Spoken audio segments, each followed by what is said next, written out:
Ben oui, le légendaire groupe Kiss annonçait récemment sa tournée d'adieu.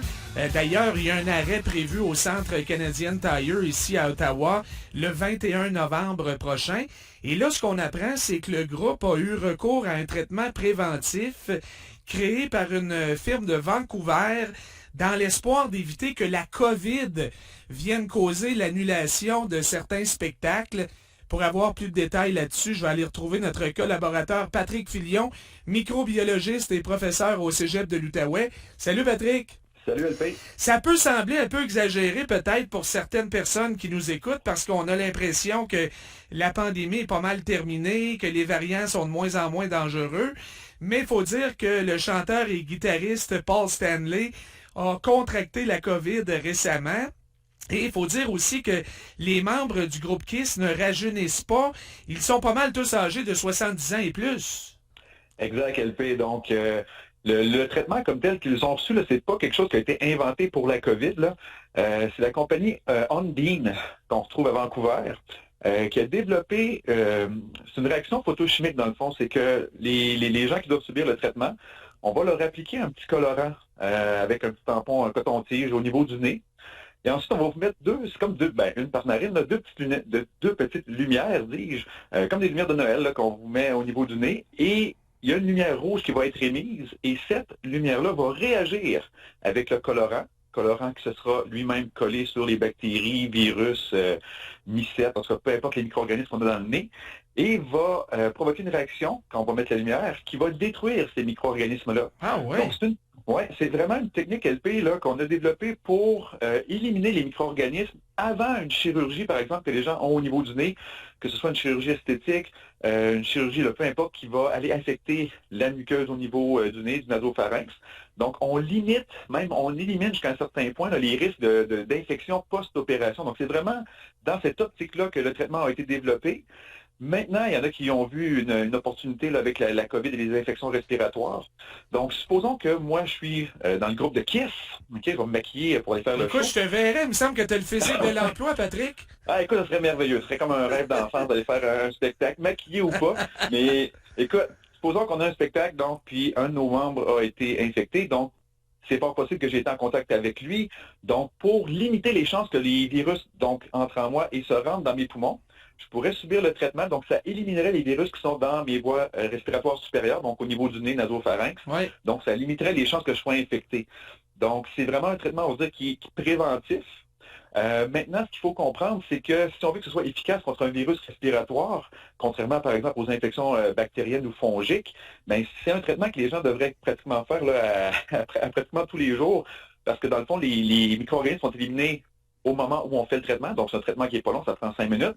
Mais le lendemain matin, moi, si je vais prendre une marche, puis je croise quelqu'un à l'épicerie, puis cette personne-là me tousse dessus, puis que j'inhale des virus, ben tout est à refaire. C'est pas un traitement qui me permet de prévenir l'infection. Ah, OK. Donc, c'est efficace là, sur le moment, mais au fond, comme tu dis, on est en contact avec plein de bébites puis plein de virus. Alors, c'est toujours à recommencer. Donc, c'est un peu un coup d'épée dans l'eau pour Kiss ou ils vont avoir ce traitement-là régulièrement? Ça, on le sait pas, là.